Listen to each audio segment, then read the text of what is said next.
Welcome to the Horror Globe, a truly international take on the world of horror. I'm your Canadian connection here, Aaron. You can also check out my own channel as well, and recommend it if you're not subscribed.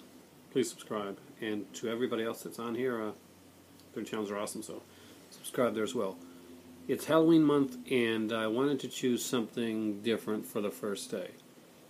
I'd originally planned to choose Scalps, which is one that I will be doing. So anybody that's a fan of the really cheesy gore-festy stuff from the 80s, kind of harder to find stuff nowadays, and yeah, it is harder to find. That's not my review today, or not my review right now. My review right now is on a trilogy, one that I really enjoy, and one that probably doesn't get the credit that it deserves, especially for its, well, some of its inventiveness in one of the sequels. And that would be, in a way, there's four of them, but I think there's three on here, so we're gonna go with Trilogy, even though there's a fourth one that's pretty bad. Yeah, I think, and that's the Slumber Party Massacre collection. First off, of course, this is from Roger Corman's production company and came out originally under the Roger Corman Cult Classics line. Well, it was out before that, but those are, well, they're out of print. This you can still pick up, usually for about $20 to $25 at your local HMV.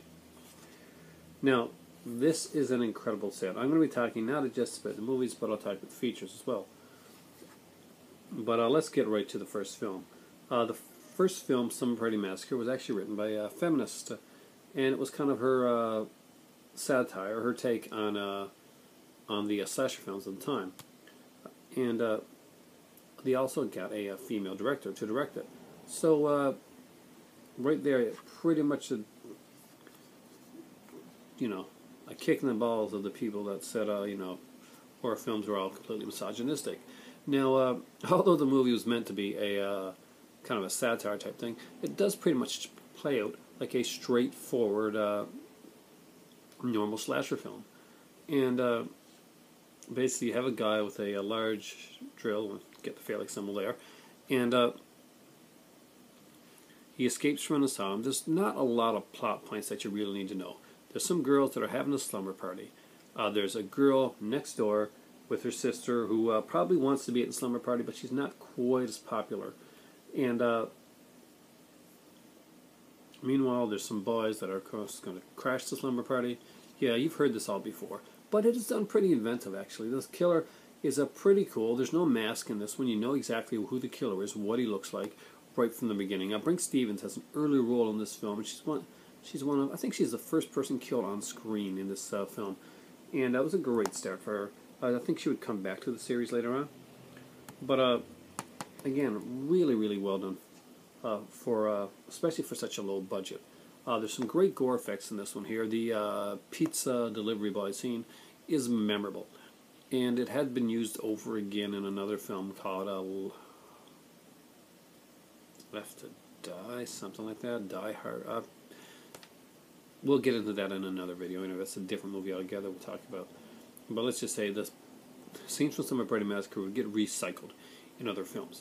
Gotta say, I'm a huge fan of the first one, because we got some great actresses in there. Well, for a horror movie, yeah, the acting is pretty damn good. But part two, it does everything up a notch. Part two, where the part one had started out to be like kind of like satiristic, but was more like a straightforward slasher film. Part two is complete off-the-wall parody. When you talk about like horror comedies and stuff like that, part two really gets overlooked a lot in the genre. And part two had some great actors. Christopher Bernard, who was on Wings, is the lead in this one here. Cameron MacArthur, who played Kelly on Santa Barbara. We have Heidi Cusack, who's also on Santa Barbara before going on to other programs. This one here is very different. The driller killer in this one is not the same as in the first one. Of course, in the first one there's no big shocker. He gets killed. In this one, it's kind of a ghost Freddy Krueger type character. Basically, you got a guy that looks like he came out of the 50s. And he has a giant red guitar, and it has a drill on it. And he plays his guitar and sings and drills people. It's very surreal. There's some really cool scenes. There's a cool scene with a giant zit. Some really different stuff. Some really cool stuff. It's definitely the gem of the set. And it's a horror comedy that people miss for some reason, and it is a great horror comedy. There's some really great kind of cool surrealistic scenes that go on in this film, and it's very tongue-in-cheek, and a lot of people didn't get it at the time. Didn't get the fact that it was a horror comedy. And it was kind of like when you watch Evil Dead and you go see Evil Dead 2, and it's not the quality of that, but still, Evil Dead 2 is very much more over the top, very surreal, very funny. And Slumber Party Massacre 2 goes in that vein. It goes in the funny vein. It goes in the satirical parody type vein. It's not a serious horror movie. And I'll show you the killer on the back right here so you can see exactly what I'm talking about. Obviously, we can tell we're not into like serious horror territory at this point, with an Andrew Dice Clay looking guy with a giant demonic red guitar with a huge drill on it. Worth buying it on the set for the set alone is the second movie. The first one and two are great films. Now we're going to get into the third film. The third film has Maria Ford, and she is gorgeous, as Maria Ford always is. However, what it also has is a tired plot, a script that pretty much plays it straight by the numbers, and although a decent watch, you definitely know that you're going into this seeing not quite the quality of the movies that you had seen in the first two. I know these are low budget films and they're cheesy fun films, but 1 and 2 are strongly superior to the third one. Though this collection is great to have. The original ones, the double feature stuff, were hard to get now. The Ship Factory did a great transfer on these films here as well.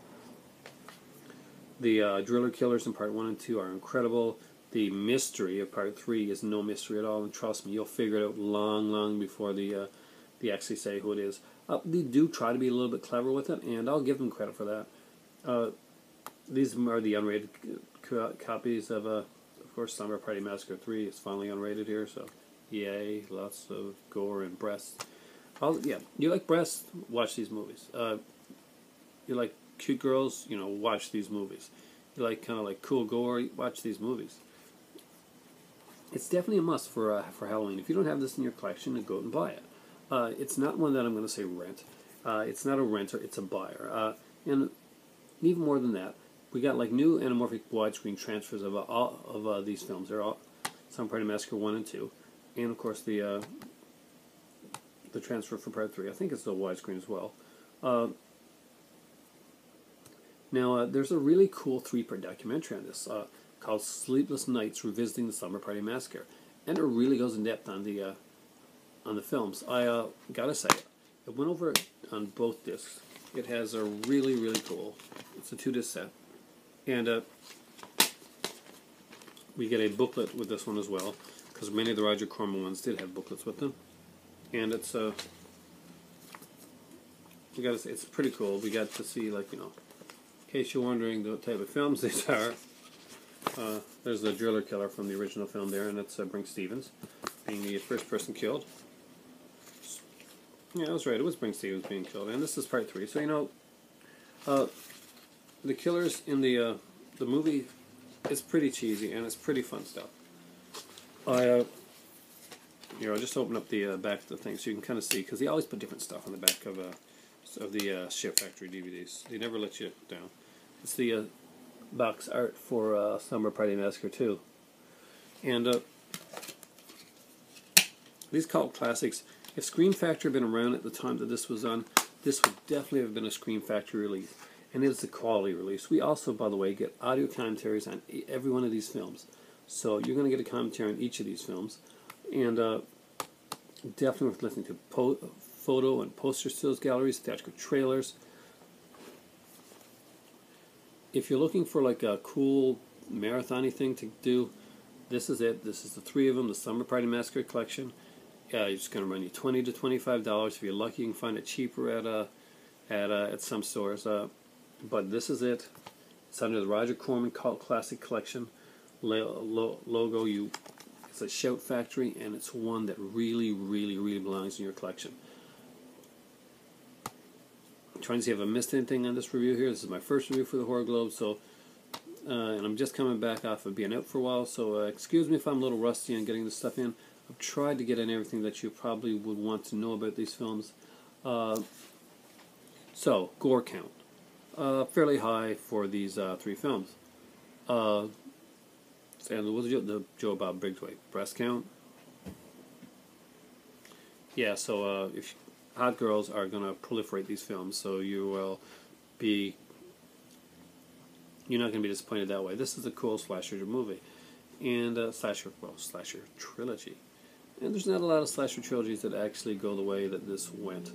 Part 2 goes very different and just brings it right back to the slasher thing of with part 1 with part 3 again. And that's a unique way to take it. Remember, when you go in to watch part 2, remember that it's kind of a weird, surreal, kind of comedic take on the whole thing. It's not the basic slasher film, and it just tries to do some really cool different stuff. I personally, part 2 is my personal favorite in this series. You can let me know what you think in the comments down below. I'm a huge fan of this series. I've always been. This was the one that got me. As soon as I knew this was coming out in Shout Factory, Shout Factory had me. And then they started the Scream Factory logo. I'd been buying the Roger Corman movies before that, but this was the one. This was the one that got me into it. This is the one that sucked me in. This is the one that sucked me back into watching a lot of these DVDs again. This is a great trilogy of slasher films. The third film is the weakest. They are all fun films. There's nothing, we're not reinventing the wheel here.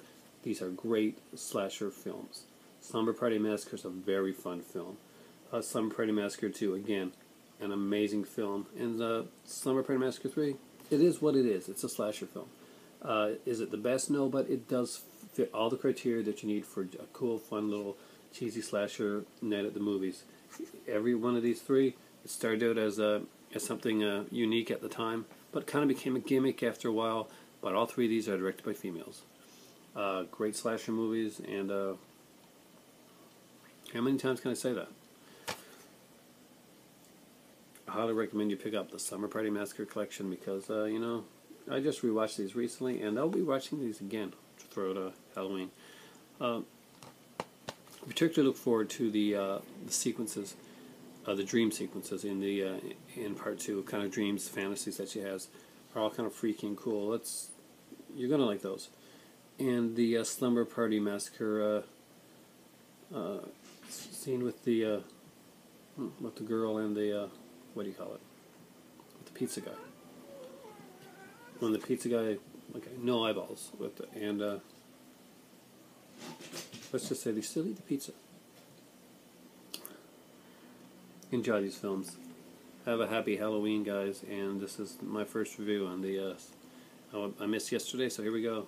3 movies in 1. Slumber Party Massacre 1, 2, and 3 collection. Have it.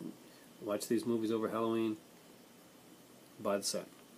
Seriously, this is a buy if you're a horror collector and this is not in your collection. Shame on you. Thanks for watching the Horror Globe, and you're going to see me here again soon with some really weird, different out there stuff. Scalps, goosebumps, just a lot of really cool retro, different stuff. And I'm your Canadian Connection, Aaron Pin, signing out.